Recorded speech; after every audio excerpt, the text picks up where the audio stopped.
Wickerman is more than just a film.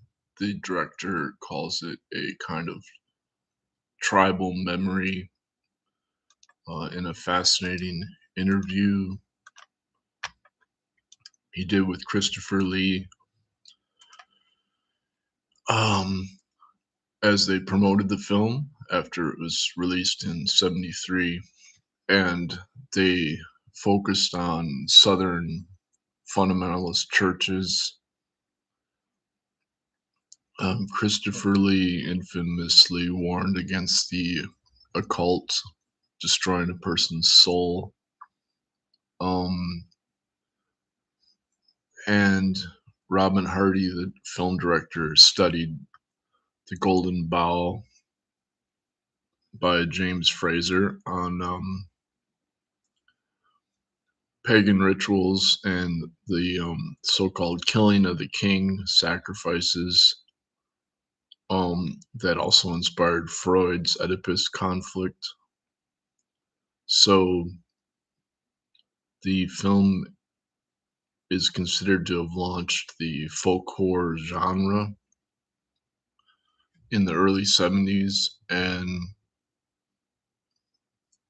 um, the 2023 digital re-release by Studio Canal actually includes the early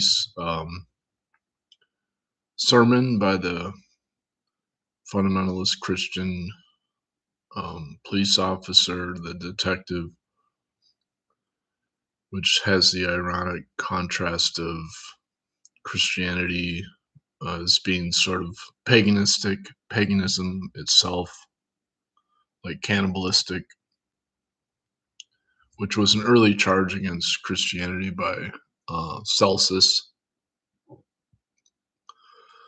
So it turns out to be a very fascinating film because the screenplay writer was a writer of whodunit, Agatha Christie type psychological thrillers with a gameplay. So there's a lot of like hidden clues in the film. I watched it through Canopy, which you can get if you have any kind of local library membership. You can get sign into Canopy for free and then watch films for free through your library card.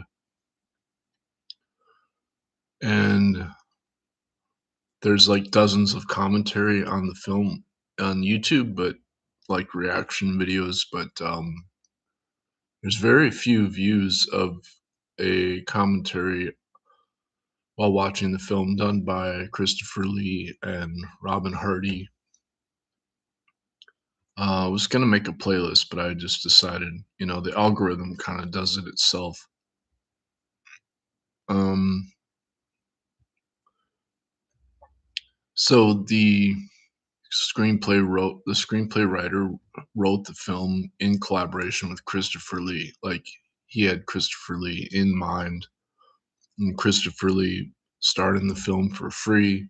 They promoted the film with his own money because the distributor like suppressed the film, and um